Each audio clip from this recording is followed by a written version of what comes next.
In healthcare, we talk a lot about caring for patients, but far less often about caring for the people who provide that care. The truth is that physicians face some of the highest rates of burnout, depression, and even suicide of any profession. September 17th is National Physician Suicide Awareness Day, a moment to reflect not only on the lives lost, but also on how urgently we need to change the culture of medicine so that seeking help is seen as a strength, not a weakness. There are times in our lives that change the way we see the world. Navigating these challenges can take insight, trusted confidants, or even a coach. Let's explore those moments. In this companion podcast to RX for Success, we will discover ways to learn and write our own success stories together. I'm Dr. Dale Waxman, a physician coach with MD Coaches, and this is Life-Changing Moments. Before introducing today's guest, I want to share two important resources. Physicians can call the Physician Support Line at 1-888-409-0141. That's 1-888-409-0141. And anyone in crisis can dial 988 to connect with the Suicide and Crisis Lifeline. My guest today, Dr. Stephanie Simmons, knows these challenges both personally and professionally. As a young physician, she faced her own mental health challenges in training and chose not to seek treatment out of fear of the consequences for her career. That experience helped fuel her passion for making medicine safer for both patients and clinicians. She went on to pioneer clinician well-being efforts in the medical group where she practiced, and today she serves as Chief Medical Officer of the Lorna Breen Heroes Foundation, an organization created after Dr. Breen died by suicide, and dedicated to making sure no other healthcare professional is lost to the same pressures. Dr. Simmons brings a thoughtful, vulnerable, and practical perspective to this issue. And in our conversation, she shares both her personal story and the concrete, doable steps that can help improve the professional lives of all clinicians. I think you'll find Dr. Simmons' work both inspiring and practical. And my hope is that in listening today, you'll discover ways to help improve the well-being of healthcare professionals, including your own. So, Dr. Stephanie Simmons, welcome to Life-Changing Moments. Thanks, Dale. Excited to be here. Great to have you. And when we were chatting just before we started recording, my understanding is you're in Michigan. And Yeah. Whereabouts in Michigan are you located? I live in Ann Arbor, Michigan. I moved here when I was 18 to come to school, and I never left. Wow. So you went to the university there? Yes. And medical school? Yes. And residency 1 and residency 2 and first job. And now I've got kids in school here and a daughter in school at University of Michigan. So we've gone full cycle. And for those of you listening who are Michigan grads, go blue. Sounds like you really like that space, Ann Arbor. I've been there before. It's really a cool place. So before we chat more about what you're doing right now and the important work you're doing on behalf of all healthcare professionals in our country, what I want to do is kind of get some background. And so could you share with us a little bit about, you've already done that, but more about your professional journey? I am not somebody who always wanted to be a doctor. From the time they were little, I was very interested in history and came to school thinking I might be a history professor and took a lot of history courses and social science courses. And it was really in the course of those studies and taking some science and math classes that I decided where I really wanted to make a difference was in medicine. I took a class on the history of medicine and science because my thesis was on the transition from magical to scientific thought in the sort of pre-Renaissance era. And it got me interested in medicine. And so I was the first person in my family to go into medicine. When I applied to medical school, I did not know that there was residency. So I learned that as a medical student.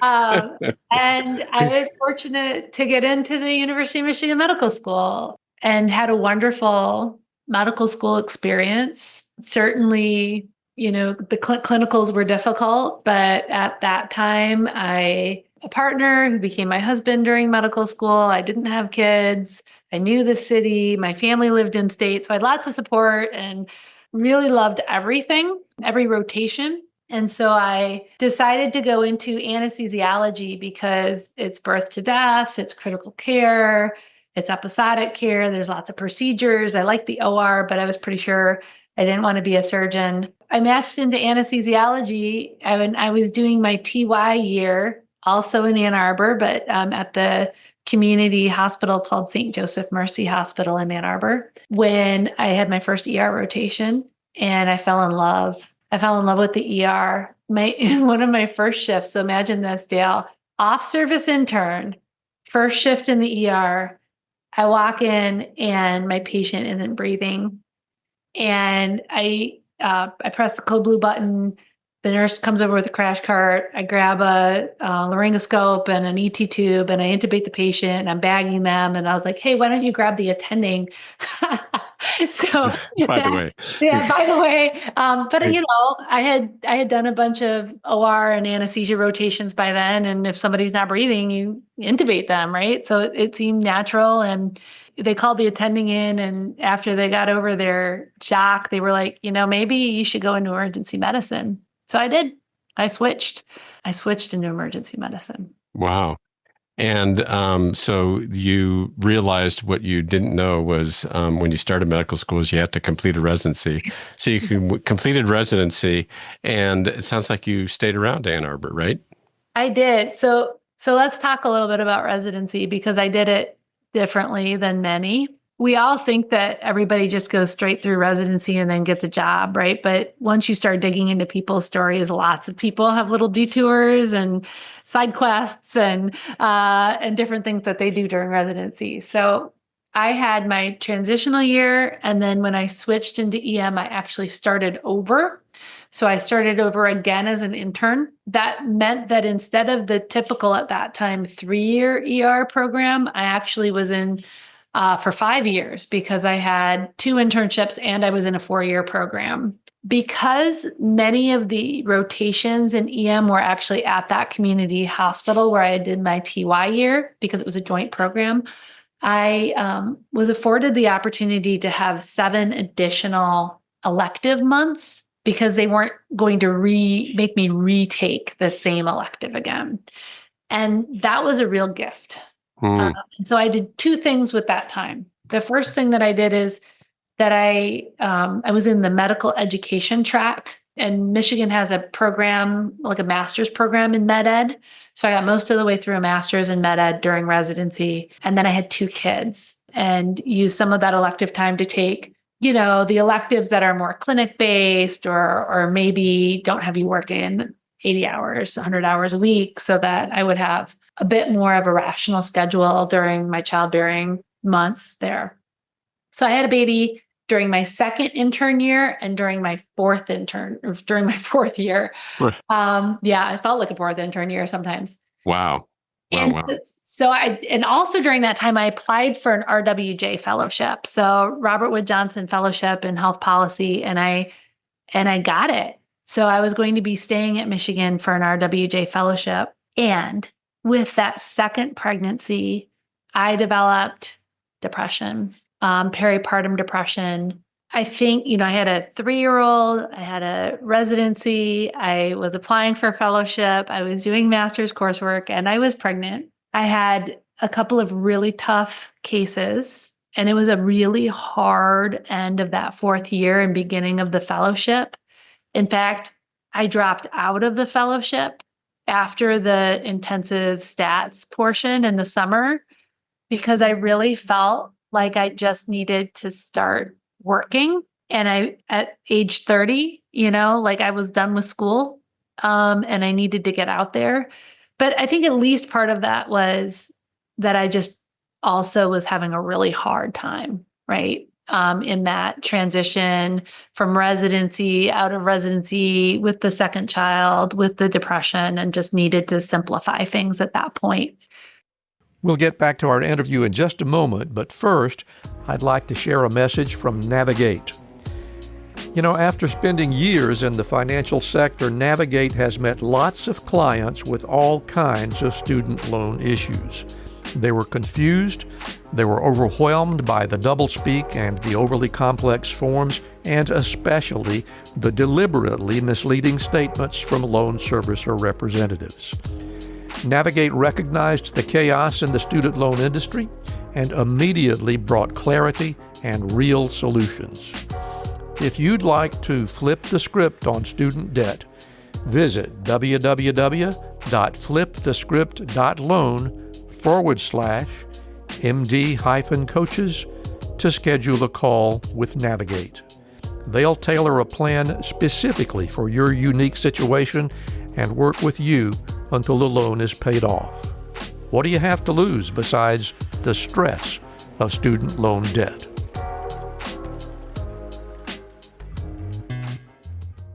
Hi, I'm Rhonda Crow, founder and CEO for MD Coaches. Here on RX for Success, we interview a lot of great medical professionals on how they grew their careers, how they overcame challenges, and how they handle day-to-day work. I really hope you're getting a lot of great information. But if you're looking for an answer to a specific problem, management or administration challenge, or if you're feeling just a bit burnt out, like maybe you chose the wrong career, well, then there's a faster way to get the help you need. No, it's not counseling, it's coaching. RX for Success is produced by MD Coaches, a team of physicians who have been where you are. I know you're used to going it alone, but you don't have to. Get the support you need today. Visit us at mymdcoaches.com to schedule your complimentary consultation. Again, that's mymdcoaches.com, because you're not in this alone. We'll get back to our conversation in just a moment, but first, I want to mention a sponsor who has been with us almost since our beginning. Physician Outlook is a splendid publication created for physicians by physicians. Originally a print and online magazine, it's now a dynamic digital-only platform using storytelling, humor, and community building to help physicians and surgeons reconnect with the art of medicine. Physician Outlook celebrates the entire healthcare team, including nurses, nurse practitioners, and PAs who value physician-led care. As artificial intelligence and corporate overreach threatens the human connection, Physician Outlook remains committed to the sacred physician-patient relationship. Beyond storytelling, Physician Outlook takes action on causes that matter. So join the movement, connect, laugh, be inspired. Visit physicianoutlook.com today. And now let's get back to our interview. I thought that I might benefit from actually getting diagnosed and treated for what I was going through at the time, but I was also transitioning out of residency and starting as an attending. And I made the decision not to seek care because I knew that when I credentialed at my first hospital, when I got my licenses in different states, that I may need to disclose my history of mental health care or any diagnoses and treatment. And so I made an economic decision, not a healthcare decision, an economic decision not to do that for fear that it would delay my credentialing or licensing or maybe cost me a job. And so that's how I wrapped up residency. And it was a rough couple of years, probably harder because of my decision than it had to be. Stephanie, thank you for sharing that and for giving us the nuances of what happens during residency. You're absolutely right. There's a lot of little things that happen that can shape where we head. And that's probably going to shape a little bit about where we head with the rest of your story as well.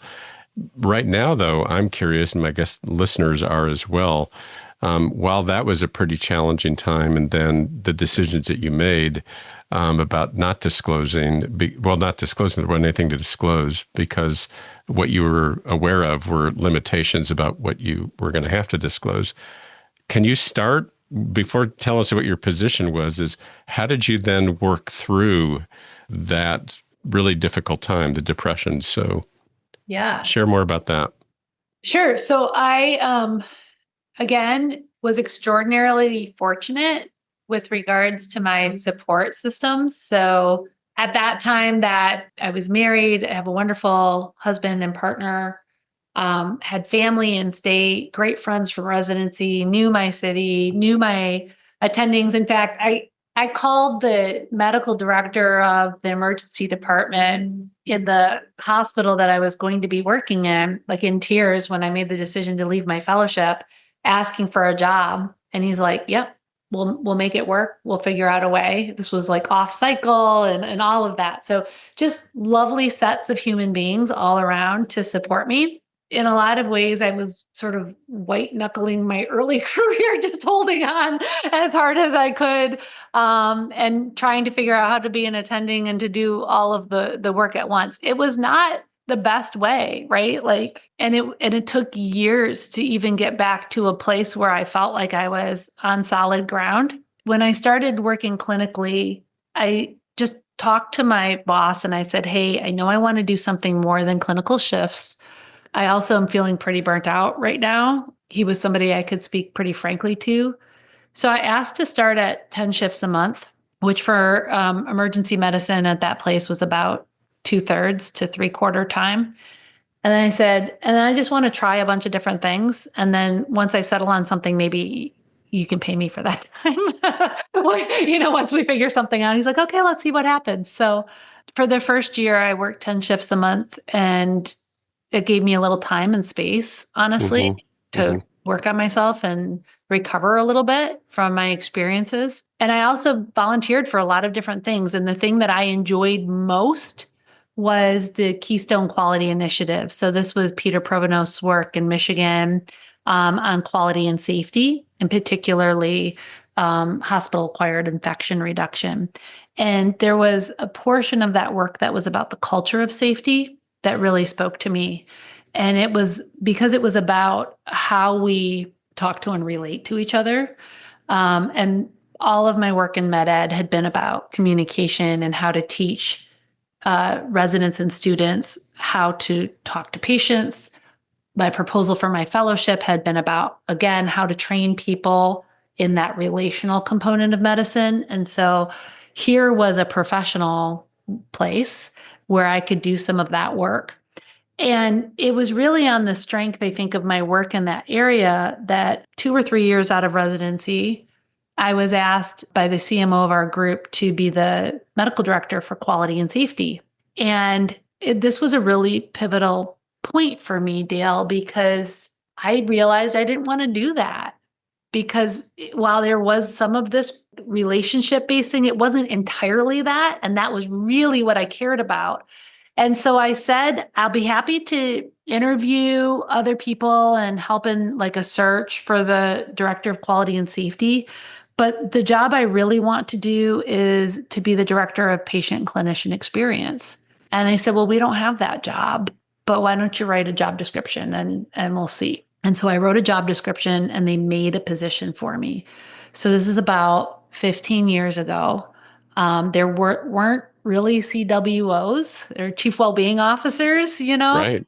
That movement was just picking up steam. And this was a medical group that gave me the space and the time to build this. And so part of my managing and dealing with my own experiences was thinking about a way to put my experiences to the best possible use that they could be put to, which for me was helping other people who may be going through the same thing.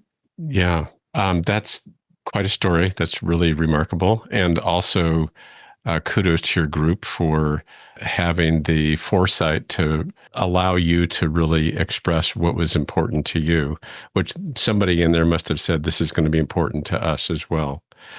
Can you share some of what that position was about that you created? Sure. And, whenever I think about that moment too, I mean, the person I was having that conversation with was our CMO at the time, wonderful human being. I had a lot of psychological safety in that conversation because that person had known me since I was an intern, right? And so they knew me, I knew them, and we had been pretty honest and frank with each other the whole way.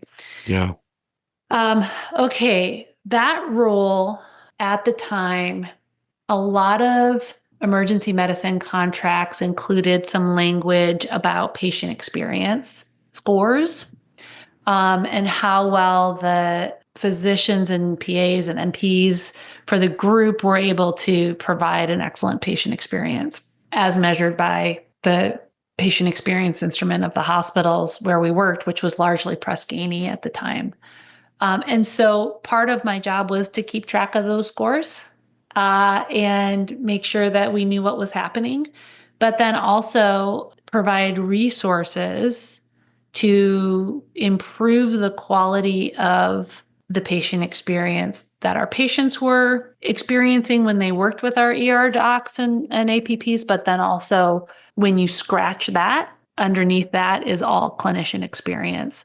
What's the flow like in the emergency department? What's the scheduling like? How are people doing personally? And so I would do a couple of things. I developed a coaching, this is little C coaching program where people would learn how to observe their peers and ask questions about the communication in order to build the muscles of reflection in that person on how they were communicating and how they could do it differently. We would train groups of people to do this and then pair them, and they would go back and forth. So Dale, you and I would get trained on how to do this peer observation and coaching. You would come to one of my shifts and observe me and ask me these questions in between patient encounters, and I would reflect and think about how I could improve. And then next week, I would observe you and ask you these questions. And so it was really intended to be a peer developmental program. And we rolled it out over 900 docs, and there was largely well accepted because the people who were giving you feedback were people who understood the struggles, right, of what you were doing. And it gave people a chance to learn from their peers, but also to share what they knew with each other and to practice being really good, because when your colleague is watching you, you want to be really, really good. So you're on your very best behavior, and even practicing that and seeing how it feels has its own benefit. So that was one of the things we did. I started meeting with people who maybe were struggling with their patient experience, might have been getting patient complaints or staff complaints personally. I think what I was doing at the time was big C coaching, but I wasn't trained to do it. And so I was struggling my way through having conversations with people to understand what was important to them about their medical practice and how they were feeling about where they were and what maybe could be different either between their ears or outside in their practice. And eventually that grew, and we had additional folks come on and help me in that. And then as the organization was acquired and grew twice or three times, that grew into a coaching practice with 16 physician coaches who were ICF trained, including me. I finally got my training. Congratulations. To become a coach, yeah. And so there was that component, and that got very quickly into the realm of professional well-being as well. And so in my journey in that group, and then again, there was a acquisition and a merger of groups. I ended up as the vice president of patient and clinician experience for a big national group that had 26,000 docs. So that was sort of how that role started and grew over time. And in addition to coaching and patient experience training, we were doing litigation peer support, adverse event peer support. We were doing some leadership development work, work around access to mental health resources, including, providing mental health resources, but also removing barriers. So making sure that there was anonymity, and we were just launching a big nationwide well-being champion program with 300 clinicians that were going to be trained to be peer supporters, to identify things within the work environment that needed to change and surface those concerns, and then provide litigation peer support. We had done our first training of our first cohort of folks in January 2020, in-person trainings, and then the whole world changed, right? And so we had to pivot from the plan, which was to train these 300 people in 36 states, and to supporting ER docs, critical care docs, hospitalists in the middle of the pandemic, all of whom were caring for critically ill patients. Good thing that they were trained. Just the first cohort got trained. Yeah, right. But at least that happened. Yeah, it did. And so what we did actually, we did a couple of things. So we stood up a daily meeting for anyone who wanted to call in. And it was a reflection and a chance to talk. We did those twice a day for the first 90 days, and then went down to once a day for the rest of the first year, and then went down to once a week for 2 more years. So ran those for three years. We trained all of our back office support. So all of our leaders, all of our schedulers, all of our credentialers, all of our HR folks on trauma-informed communication with their healthcare workers, knowing that every single person who is taking care of patients was experiencing trauma. Yeah. Those months. I would say always, but particularly in those months. And then we ended up migrating the litigation and adverse event peer support online, and rolled out additional mental health access. So that's what I was doing. That was the role, and that's what I was doing in the pandemic. Yeah. And we're going to get sort of the next chapter here shortly, but I'm curious, and this may be a revisiting back to where we started with some of your own challenges towards the end of residency. You know, a lot of people who are in the work that you were in, and by the way, you were a pioneer and did some pretty extraordinary things in a early on, and I'm really delighted to meet you and hear that story, number one. I was a peer of yours at that time, although not nearly as successful in implementing things in the healthcare system I was working in. A lot of people who get into this work have a personal story about what it was that maybe shifted them into that. And I know that some of this is what pulled you, just the kind of things that you're interested in, relational work. Are there other pieces to this that pulled you into this important work that you haven't shared yet? There's a disconnect in medicine between what we tell people and what we do, because we don't give each other the space to take care of ourselves like we would advise a patient to take care of themselves. Our culture, and this is changing substantially and for the better, but particularly at the beginning of my training, like, our culture is not a culture where imperfection is allowed, where we talk about the emotional impact of the work we do on ourselves, on our families. It's just sort of accepted as the cost of the privilege of caring for patients.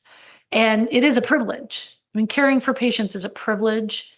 We recognize that there will be costs, but that does not mean that we have to blindly accept every cost that there is. And so I was experiencing my own cost, right? But I also was witnessing other residents, my attendings, and, you know, you can have an injustice revealed to you a lot of different ways. This one crept up on me, right? Mm-hmm. There were little things I kept seeing where I'm like, gosh, that's just not right. That's not the way it should be. We should be treating ourselves like athletes, where we're at the top condition physically and mentally and emotionally to be able to do this really hard work. But that's not how we're doing it. And it's having real impacts on people, on clinicians, on their families, but also on their ability to care for patients in the way that I think we all want to. And so there were many little experiences. Yeah. And stories from friends, right? Yeah. And I'm guessing that once you opened it up to hearing stories, there was even more, it became even more important to go, wow, there's even this going on. It becomes even deeper and deeper. Yes, for sure. I mean, part of the culture is you don't admit when there's something going on, right? Like show no weakness, you sleep till you'll sleep when you're dead, that sort of aggressively competitive atmosphere doesn't leave a lot of room for vulnerability and asking for help. So once you sort of declare yourself as someone who needed help, still successful, and somebody that is safe to be vulnerable with, you do end up collecting a bunch of stories. Yeah, absolutely. Because it turns out we're all human beings, Dale. Like that's we are all human beings, and you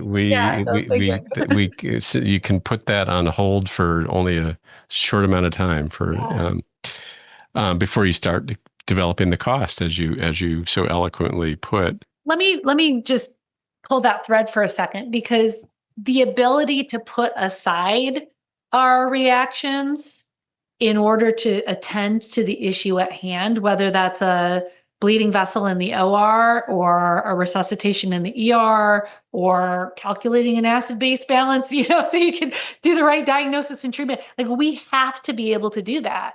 It is a necessary skill. And so the analogy I like to use is like you have this backpack on your back and you keep throwing things in the backpack. Like, I am going to deal with that later because I have to deal with this now. And you keep throwing things in the backpack and throwing things in the backpack. And if you never pause to take them back out and deal with them, you end up on your back like a turtle with your arms and legs in the air, right? Because it gets too heavy. Yeah, I love that image. So given that image, you are in a position right now as Chief Medical Officer of the Lorna Breen Foundation. Can you share a little bit about that, the foundation, what its goals are, and also what your role is in there? Can I start with Lorna's story? Because absolutely, please do.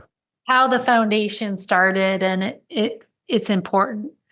So Lorna was an emergency medicine physician practicing at New York Presbyterian Hospital at the start of the pandemic. And she answered the call to take care of her community, but also her team, because she was the department head, the chair of emergency medicine there. And like many people, she worked long hours caring for patients, taking care of her team, making sure people had PPE, right? She ultimately got COVID, got really sick with it at home, came back 24 hours after her fever broke to go back into the fray, and ultimately became so exhausted physically, mentally, and emotionally, she couldn't get out of her chair. She called her little sister. They ended up driving her through a series of friends back to Virginia, where she was from, and she was admitted for mental health care. And she was terrified that because she had received mental health care, she would lose her license, her hospital credentials, the regard of her peers, and her career ultimately. And she died by suicide. The New York Times ran the story of her death less than 24 hours after she died. And her family, her sister and brother-in-law, received outreach from first dozens and then hundreds and ultimately now thousands of healthcare workers saying, we're all struggling right now. And by the way, this didn't just start with the pandemic, but there's been a lot of burnout, mental health conditions. There are real barriers and stigma around receiving mental health care, and things need to change. And so they started the Dr. Lorna Breen Heroes Foundation in the summer of 2020, not really sure what it would be, but knowing that there was a need and a moment in time when the focus was on healthcare workers and there may be an opportunity to help. And that's how the foundation started. So Jennifer and Corey Feist are Lorna's sister and brother-in-law. They're the co-founders of the foundation. And at the time, Corey was the president of the University of Virginia Medical Group. So he's a lawyer by training, but immersed in medicine and understood the medical milieu. He also taught at the UVA School of Business, Darden School of Business. And one of my coaches, so you remember I had this team of like 15 physician coaches. One of my coaches was getting his MBA at Darden and heard Corey speak about this brand new foundation that they had started. So he called me up and he's like, Steph, you need to talk to this guy. You guys talk about this the same way. You're identifying some of the same issues. And so I cold called him on LinkedIn, just DM'd him on LinkedIn and said, hey, this is what I do. I'd love to talk to you about what we've got going. And we had a 2-hour conversation the first time we talked. I joined the board, actually. So I was initially a board member of the foundation, working in my medical group, doing my work, and sort of watching as the first year or two passed and the foundation began to, with the leadership of Corey now full time, and the board's guidance began to really flesh out what it was going to be. And I was able to spend a little bit of my professional time with the foundation as the CMO in 23. And then in 24, last year, came on full time as the chief medical officer. So other than our CEO and co-founder, I was the second employee of the foundation and thrilled to be a part of this force for change. Thank you for the background story. Very important, and how much it linked with some of the areas that were so important to you as well. So can you share something about, what you're doing on a day-to-day basis, and what are some of the goals for the foundation at this point? And what are some of the accomplishments as well? So the foundation works in 3 main areas: advocacy, advancing collaboration, and accelerating the pace of change.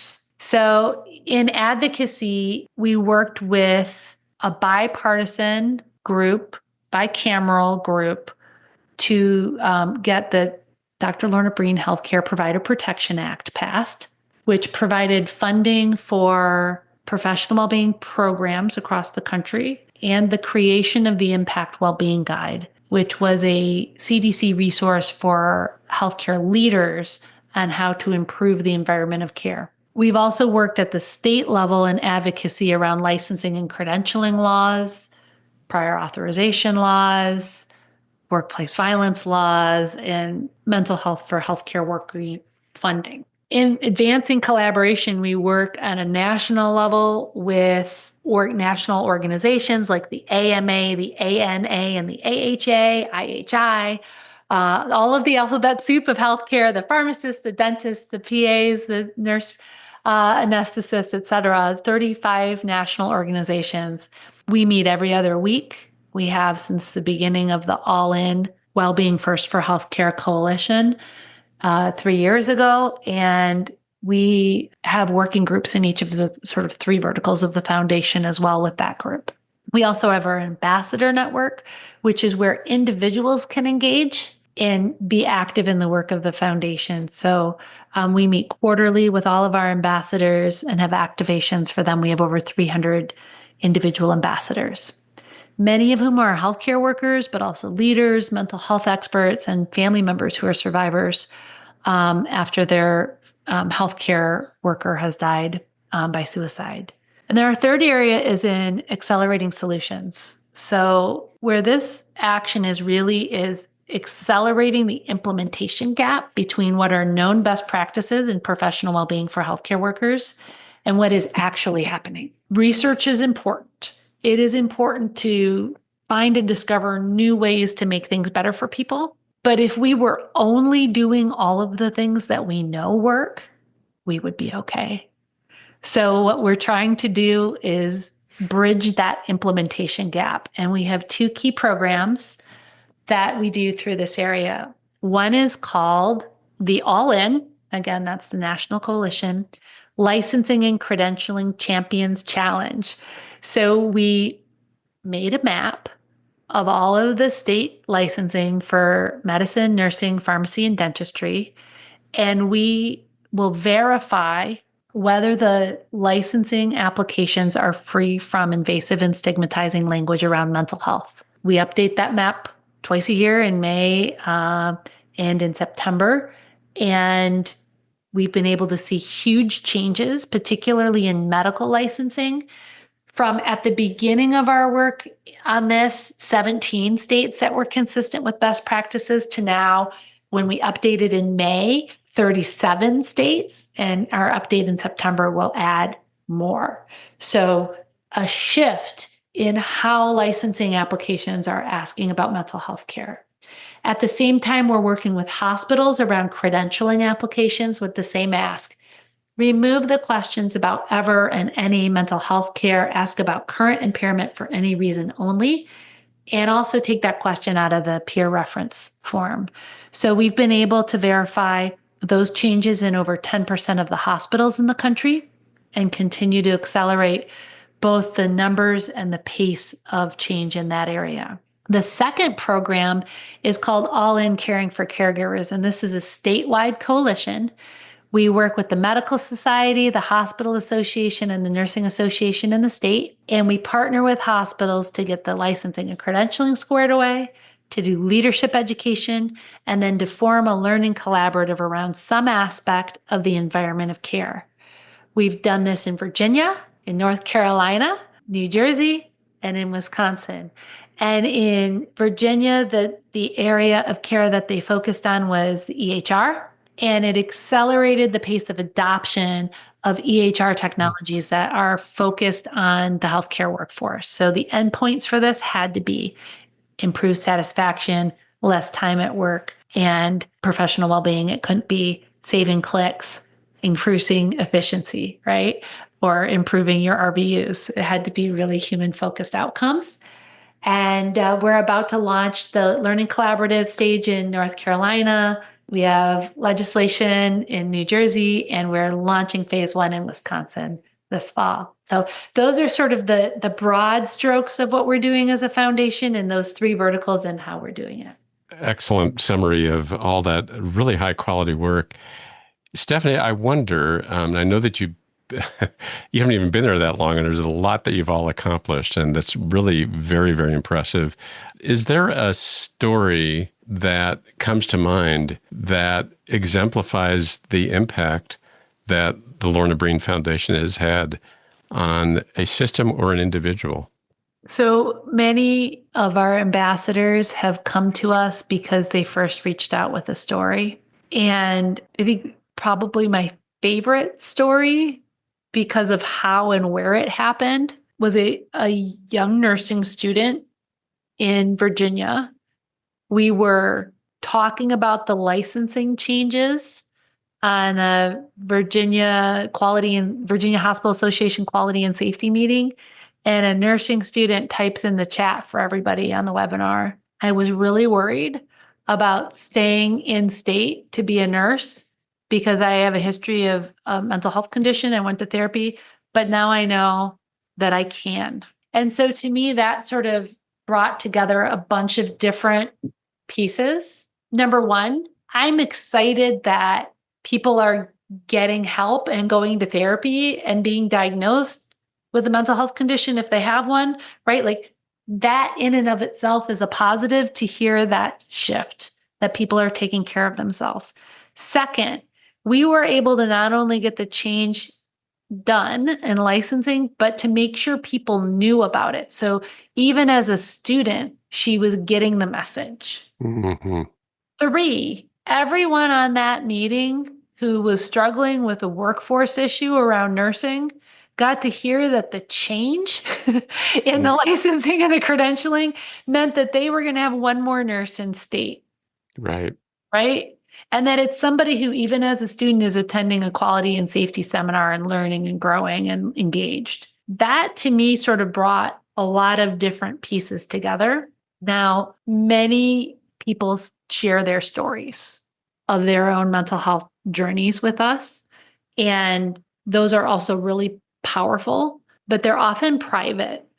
And so this was a comment shared in public. And to me, those are really powerful because we hear many, many private stories. With a few exceptions, they stay very private. And those exceptions are when the storyteller wants to share. right? Sure. And explicitly says like, please tell my story. Please help me tell my story, right? Yeah. And those are amazing as well. Yeah, I appreciate you respecting the confidentiality, but also good to know that there's a lot of stories out there that are illustrative of the good work that you're doing. I just thought of another one too. In Mississippi, after the licensing laws were changed, they had a 15% increase in self-referrals for mental health. Wow. That is not insignificant. Right? It isn't. And so to me, it's indicative of the fact, like, people know that they are struggling for the most part. They know that they could benefit, but they either don't feel like they have the time or can make the time, or they're worried. And increasingly, we're just chipping away at the reasons to be worried, right? Yeah. And there's our own personal beliefs about mental health care, the way we talk about it to others, but then there's these institutionalized reasons that we worry. And so I can't necessarily have a conversation with everybody to talk to them about what's going on in their own belief system or their beliefs with others. We can do broad projects and programs on that, but we can actually chip away at the institutional stigma. We also, we have a program called All In for Mental Health. It has 6 actions that individuals and organizations can take to reduce the barriers to mental health access for healthcare workers, including privacy for peer support, privacy for healthcare, clear on-ramps if someone needs to take a break to get back into practice, education throughout our professional education as well as our practice on what resources are available and what the process is to get them. And then professional health programs that are funded so that the burden of finances doesn't fall on the healthcare worker, and there's a clear path into treatment and out of treatment once someone isn't impaired, if they do become impaired. So lots of important work to be done there, and also lots of people coming together to do the work alongside us and with us. Yeah. Stephanie, thank you for that. The work that you are doing is very big system work, and it's huge system. It's states, it is large healthcare systems. There are listeners listening to this who are perhaps struggling, and they may not necessarily, they may be in a system where that some of those things are implemented, but they may not be. And whether they are or they aren't, on an individual level, if they're struggling, what message do you have for those individuals right now? When you are experiencing severe burnout, depression, suicidality, it can feel like everything is stacked against you and there is no way forward. But there is always a way forward. Having partners to help you along that way is critical, whether that's mental health support and a therapist or counselor, or a thinking partner in a coach, or experienced concerned peer who can help you, or all of the above, depending on what's going on, right? It can feel like the barrier to reach your hand out to that first person, that first time, is insurmountable, but it isn't. And it makes all the difference to have people alongside you. And there are so many people out there who want to help.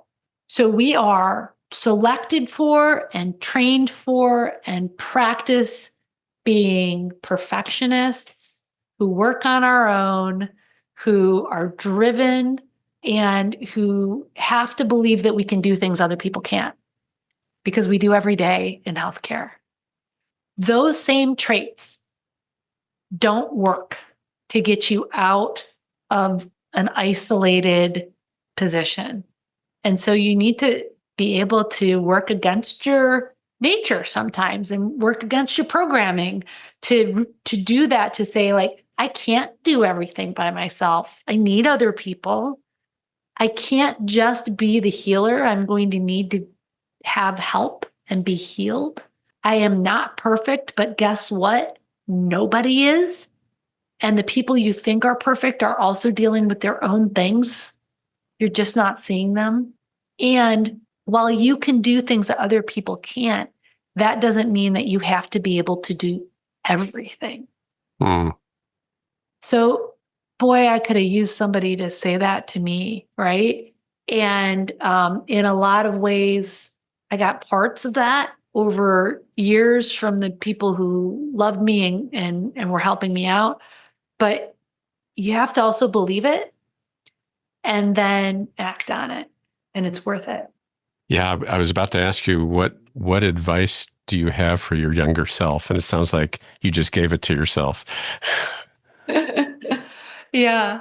Gosh, I want to make some joke like buy plastics or invest in plastic as well. That's stock advice, a la The Graduate. But yeah, no, that would be it. I love what I'm doing now, and I love the opportunities that I've had in my career and my family. But those first few years did not have to be as hard as they were. Mm-hmm. And I have seen so many people now reach out, have those conversations, get help, and continue on and go on to have wonderful, enriching families and careers. And so I think I at least was very binary at that stage in my life. Like, I'm either doing everything at the top of my game everywhere, or I'm failing. Mm-hmm. Right. And in fact, I probably got the closest to failing when I just was unwilling to get help for any part of it. Yeah. Excellent points and great insight. And I wanted to just sort of emphasize something that you said. For you, there was sort of this incremental learning. And what I really want listeners to hear again is this piece about this feels kind of counterintuitive to ask for help.